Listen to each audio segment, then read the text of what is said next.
शहर के शोर शराबे से दूर एक पुराने हाईवे के किनारे एक छोटा सा रेस्ट हाउस था। इसे नीलगिरी गेस्ट हाउस कहा जाता था। सालों से यहाँ कोई रुकता नहीं था, क्योंकि लोग कहते थे कि यहाँ की जमीन प्यास मांगती है। अविनाश, जो एक मशहूर घोस्ट हंटर भूतों की खोज करने वाला था, अपने कैमरों और सेंसर के साथ वहां पहुंचा। उसका मानना था कि भूत कुछ नहीं, बस इलेक्ट्रोमैग्नेटिक वेव होती है।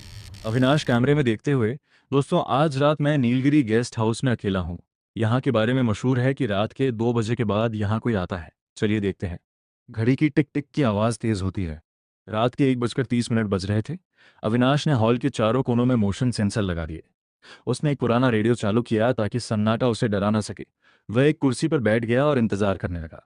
अचानक रेडियो पर बज रहा गाना रुक गया और सिर्फ खर खर की आवाज आने लगी। अविनाश, शायद सिग्नल की दिक्कत है।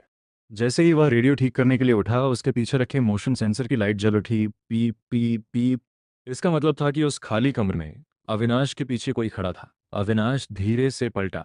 वहां कोई नहीं था, लेकिन फर्श पर बिछी धूल पर उसे कुछ दिखा। हवा में पैर के निशान बन रहे थे, जैसे कोई अदृश्य इंसान उसकी तरफ बढ़ रहा हो। संगीत में भारी तनाव और खौफनाक आवाजें। अविनाश घबरा गया।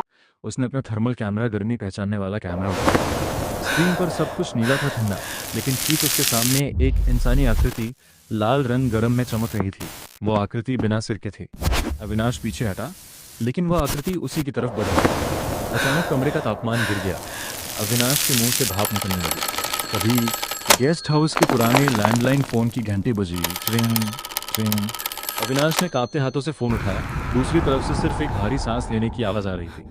आवाज फोन पर, पीछे मत देखना, मैं तुम्हारे कंधे पर बैठा हूँ। अविनाश की चीख निकल गई। उसने फोन फेंक दिया। उसे वाकई अपने बाएं कंधे पर एक भारी वजन महसूस हुआ, जैसे कोई गीला और ठंडा हाथ उसके गले को छू रहा हो। चीखने और भागने का साउंड इफेक्ट। वह भागकर रसोई की तरफ गया और दरवाज़ा अंदर से बंद कर दिया। उसने भगवान को याद करना शुरू किया। तभी उसे रसोई की खिड़की के शीशे पर कुछ टकराने की आवाज़ आई।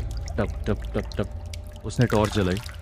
खिड़की के बाहर कोई नहीं था, लेकिन शीशे पर खून से एक चेहरा उभर रहा था। वह चेहरा अविनाश का ही था, लेकिन उसकी आंखें नहीं थी। अचानक रसोई की अलमारियां अपने आप खुलने और बंद होने लगी। बर्तन हवा में उड़ने लगे। एक चाकू हवा में तैरा और अविनाश के चेहरे के ठीक बगल में दीवार पे जा धंसा। अविनाश रोते हुए, मुझे माफ़ कर दो, मैं यहाँ से चला जाऊँगा, मुझे जाने दो। तभी सन्नाटा छा गया। रसोई का दरवाज़ा धीरे से खुला। बाहर हॉल में वही आहट गूंजने लगी, घिसटने की आवाज़, जैसे कोई भारी बोरी ज़मीन पर खींच रहा हो। अविनाश हिम्मत जुटाकर बाहर निकला। उसने देखा कि हॉल के बीचों बीच एक पुरानी कब्र खुल गई थी, जो पहले वहाँ नहीं थी। कब्र के अंदर से एक आवाज़ आई। आवाज़, अकेले आए थे, अकेले नहीं जाओगे। तभी गेस्ट हाउस की सारी लाइटें एक साथ फूट गईं। अंधेरे में अविनाश को महसूस हुआ कि हजारों हाथ उसे ज़मीन की तरफ खींच रहे। वो चिल्लाया, हाथ पाँव मारे, लेकिन वो शक्ति बहुत प्रबल थी। संगीत अचानक शांत हो जाता है, सिर्फ सुबह के परिंदों की चहचहाट। अगली सुबह पुलिस गेस्ट हाउस पहुंची। अविनाश का कैमरा हॉल के बीच में पड़ा था।